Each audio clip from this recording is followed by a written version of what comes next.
after the first hospital cleared him and declined to hold him longer.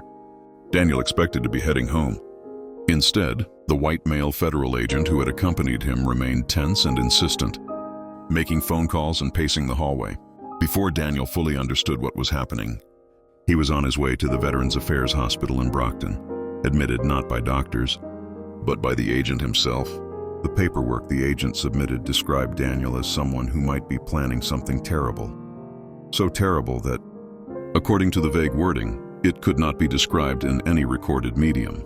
To Daniel, it felt more like an attempt to discredit him, to quiet him, to bury his credibility beneath a medical chart. Whether intentional or not, it left a sour taste. But once inside, the experience took an unexpected turn. The Brockton VA was calm, clean, and full of familiar faces, the kind of expressions only other combat veterans wore.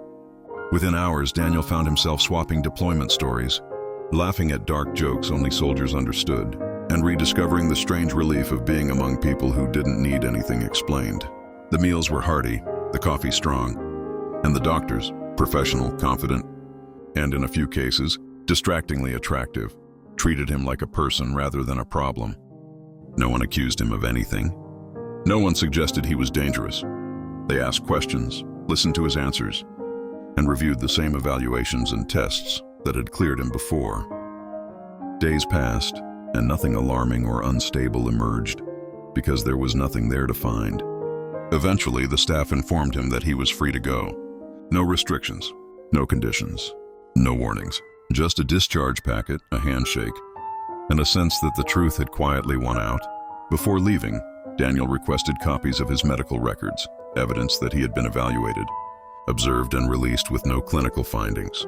He tucked them away, not out of paranoia, but out of principle. As he stepped outside into the fresh Brockton air, he felt a strange mixture of victory and unease. Someone, somewhere, had tried to paint him as a threat, but reality had erased the accusation. Whatever forces had steered him into that hospital, whatever motivations lay behind the agent's report, one fact now stood firm. Daniel wasn't silenced. He was documented, cleared, and walking out the front door on his own terms.